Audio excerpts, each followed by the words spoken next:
सीतापुर के जंगल में एक चील रहती थी।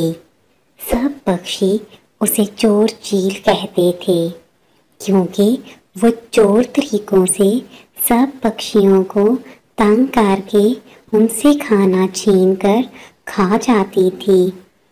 इर्द गिर्द के जंगल वाले सभी पक्षी उसकी आदतों से सख्त तंग थे। एक दिन जब वो खाने की तलाश में निकली तो उसकी नजर सीता कौवा के बेटे पप्पू कौवा पर पड़ी। उसे देखकर वो हैरान रह गई और करीब ही एक दरख्त पर बैठकर वो खुद से बोली, ये सीता का बेटा पप्पू तो बहुत बड़ा हो गया है। ये जब पैदा हुआ था तो तभी मेरा बड़ा दिल था कि इसको खा जाऊं, लेकिन हर वक्त कोई न कोई पक्षी उसके पास मौजूद होता है। आज तो ये अकेला दिखाई दे रहा है। जाकर देखती हूँ कि आज मेरा लक है कि नहीं। ये कहकर वो पप्पू के पास गई। पप्पू चोर चील को देखते ही समझ गया कि दाल में कुछ काला है, इसलिए हंसने लगा। चोर चील जल्दी से बोली, अरे हंस रहे क्यों हो? और पप्पू तुम्हारी माँ किधर है? पप्पू समझ गया कि चोर चील के इरादे कुछ और हैं, इसलिए बोला, चोर मौसी इधर उधर की बातें क्यों पूछती हो? सीधी तरह वो बात करो जिसके लिए तुम यहाँ आई हो। पप्पू की बात सुनकर चोर चील समझ गई कि बच्चा बड़ा समझदार है, इसलिए भोलेपन से बोली, मैं बस इधर से गुजर रही थी, सोचा तुम्हें और तुम्हारी माँ को देखते हुए जाऊं। चोर चील की बात सुनकर पप्पू बोला, चील मौसी सीधी तरह कहो कि तुम चोर तरीके से मुझ पर हमला करने आई हो और ऊपर से अच्छी बन रही हो, लेकिन अंदर से तो तुम वही हो।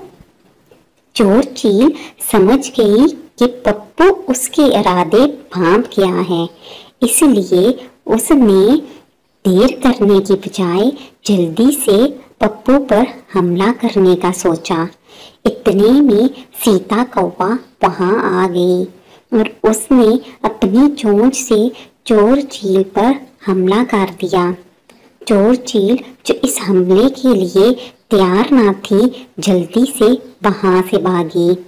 इस कहानी से हमें ये सबक मिलता है कि हमें हमेशा मोहतात और साधारण रहकर बात करनी चाहिए।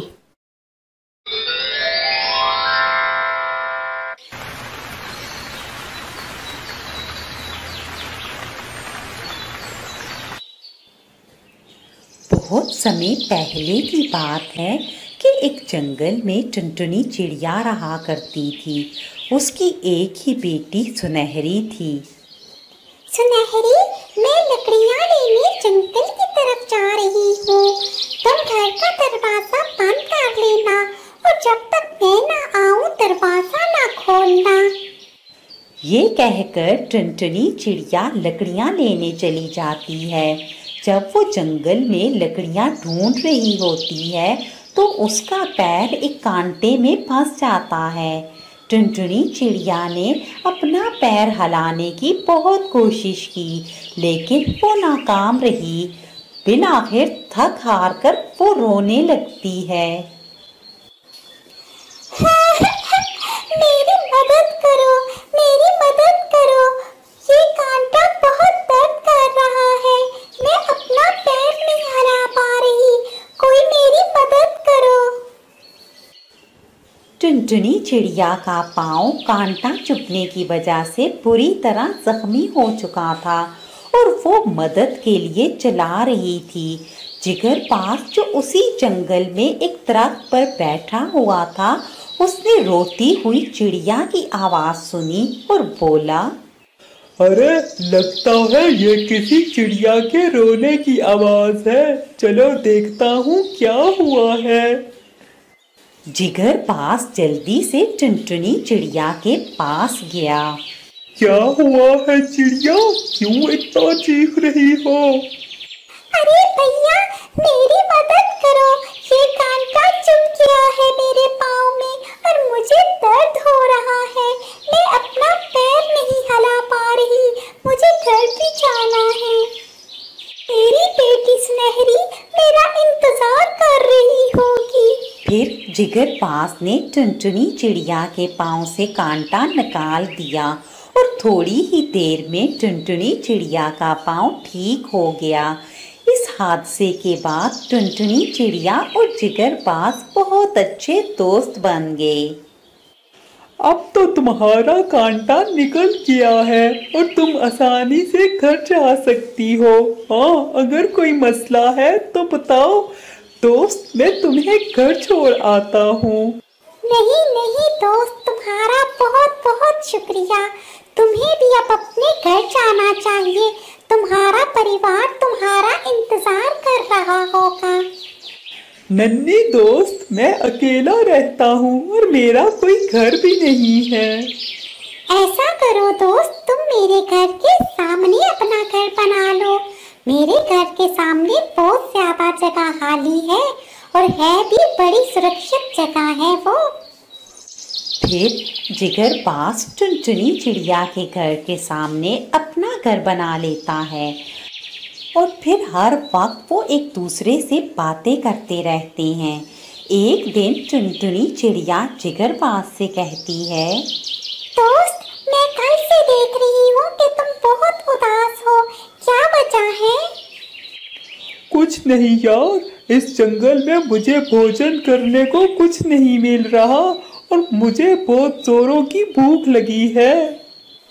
फिक्र न करो दोस्त, आजकल में तुम्हें शिकार मिल जाएगा। खैर, मैं भोजन की तलाश में जा रही हूँ। जब तक मैं न आऊँ मेरी सुनहरी का ख्याल रखना। ये कहकर टुनटुनी चिड़िया भोजन करने चली गई। जिगर पास को बहुत जोरों की भूख लगी हुई थी।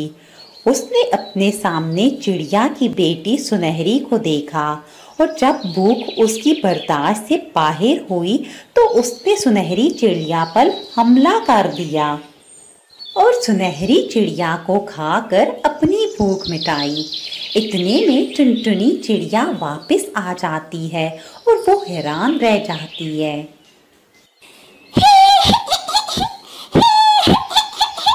जिगर पास, तुमने मेरे साथ ये बिल्कुल ठीक नहीं किया।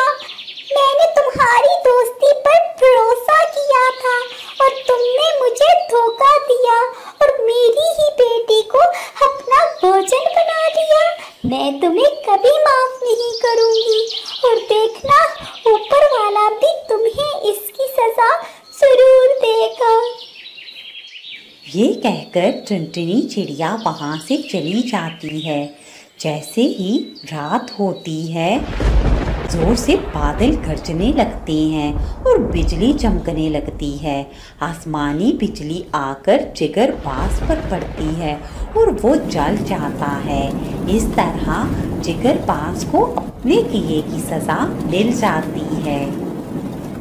इस कहानी से हमें ये सीख मिलती है कि अगर हम दूसरों के साथ बुरा करते हैं तो बदले में हमारे साथ भी बुरा ही होता है।